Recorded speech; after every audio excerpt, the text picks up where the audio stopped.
For this edition of the Real Deal Webcast, we're going to go to the AOL Time Warner Center. Let's go inside and see what's happening. We're here tonight at the Association of Real Estate Women's 30th Annual Function.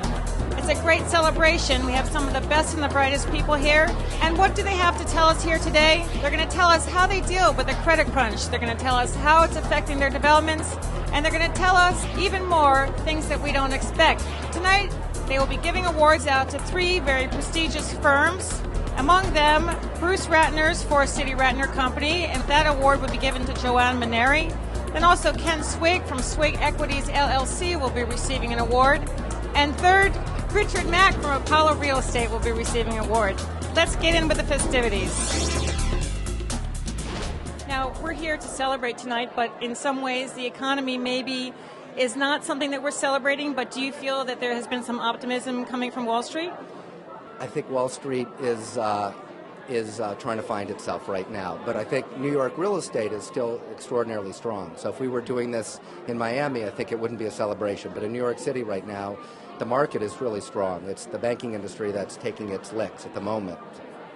Yeah. Your father-in-law is trying to sell the GM building. Do you think he'll be able to sell it, and how much do you think he'll be able to get for it? Well, the only comment I'll give is he's one of the brightest real estate people I've ever worked with or seen in the industry. So with his talents, I know he's in very good hands, and I'm sure he'll come out very nicely. Do you think what he's doing is any kind of reflection of what's happening in the rest of the industry at this time? No, I think that the rest of the industry has a capital crisis.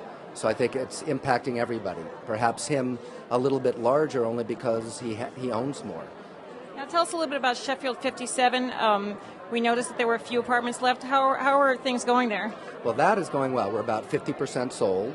All our construction will be completed by mid-June, and we're continuing to sell at actually very, very good numbers. This organization started 30 years ago. Now the industry must be so different. Can you tell us what's changed?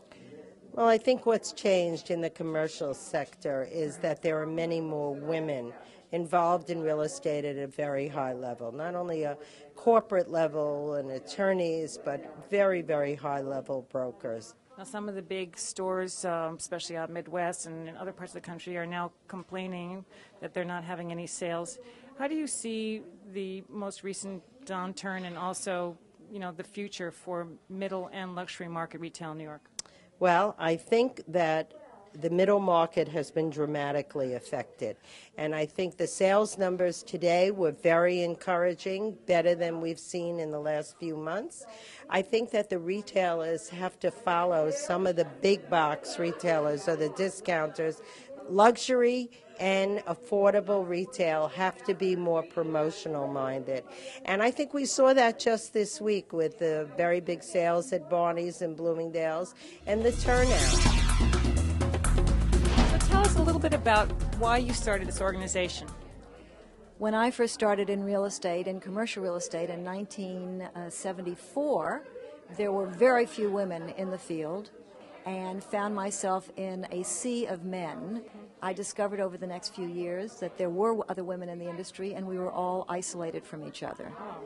The then organizations that were open only to men would not allow women, and so we were forced to found our own organization to support women's advancement in commercial real estate. Been untouched by the recent softening in the market due to the credit crunch, and you had to scale back some of your plans for Miss Brooklyn. How do you feel about that, and how's that project going? That project is going terrific, okay? And the scale back of Miss Brooklyn, which is now Tower 1, was really in accordance with the entire project plan, so it really wasn't a function of the markets today. But we're very excited about the project. We're moving forward, and we think it's going to be a terrific asset for downtown Brooklyn, for the city and state of New York. The big question on everyone's mind is what's happening with the Nets? Are they staying here, or are they going to New Jersey? They're coming to Brooklyn. That's what's going to happen to the Nets. So I do want to thank our honorees, Kent and Joanne and Richard, because without those magic names, we wouldn't have had this turnout this evening. hard to celebrate your award in today's market, considering some of the downturn. Every day I get up and the sun's still shining and the world still looks like it's going to be okay, and I think people ought to recognize that. At the same point in time, we've spent probably the last 5 years wondering what a lot of people have been doing, and sitting on the sideline a little bit, investing a little bit more conservatively. We actually expected that this would come. Now, Apollo was an equity partner in financing the Time Warner, AOL Time Warner Center. What's happening with equity financing these days for you? It's interesting that you know that. I thought that was a great secret. But yes, we were 90% of the equity for this deal. The equity finance market is, I think, quite robust. It was less than robust when one could borrow 98% of the money necessary to do a deal. So in an environment when people need 30% equity to make transactions happen, equity finance becomes a much more important part of the business. I think that the future for that looks quite good right now.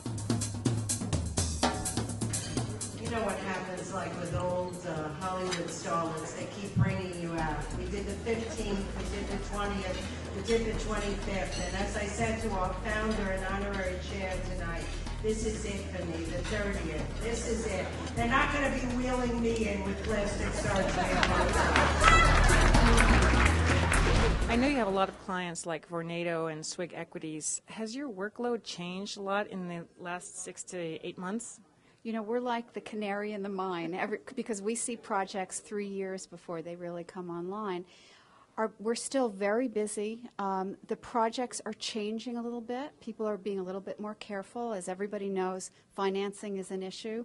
But our residential projects, it's the more differentiated projects that people are now looking at, and so that part of our market is very busy. We're also working on 4 hotels, so we're very diversified. Your business also, you're one of the more traditional businesses in Manhattan, and you tend to keep more of a cash position than some of the other companies. How are you doing in this fiscal downturn? Our company has been around for over 80 years, and I think the reason that we are still around, as you mentioned, is we tend to be conservative. We believe in long-term holding of our assets, and most of those buildings have been rental buildings, have been in our family for many, many generations and years. Reflecting a little bit on the market, there's been somewhat of a downturn in the past 6 months, past year, but now there's been a glimmer of hope from Wall Street. How do you see the market playing out? I think New York is a wonderful city, and there is a tremendous amount of capital that's here, both not only American money, but certainly foreign money in the way the dollar is. And I think that a lot of the foreign money, as well as some of the local money, will continue to invest and stay here. New York is one of the capitals of the country, if not the world, and we will be stronger and better prepared than other places. Tell me a little bit about AREW. Do you feel that this is a great event or what? I think it's a wonderful event. I'm really thrilled about the turnout tonight. In the midst of all the doom and gloom that everybody keeps reporting in our economy, I think it's fantastic that everyone's come here to celebrate who we are and what we're doing in the industry. So speaking of doom and gloom, how's your company coping with the latest, news about downturn and then some optimism, sort of glinting in the horizon? We keep hearing about the doom and gloom, but we're not experiencing any of the doom and gloom. We're very, very busy right now. We've taken our firm and kind of leveraged it globally so that we have lots of work coming in from all corners of the world. But amazingly, we have a lot of work still coming in from New York City. And what's your prognosis for AREW now that it's allowing men in? I think having all people of good quality in an organization is going to make it grow and be a good thing. But you know what? I think we gave it up a lot quicker than the boys of the old club community did. What a night. Thank you for joining us for this edition of the Real Deal webcast of the 30th anniversary of the Association of Real Estate Women. Join us next week when we're back in the Real Deal studio.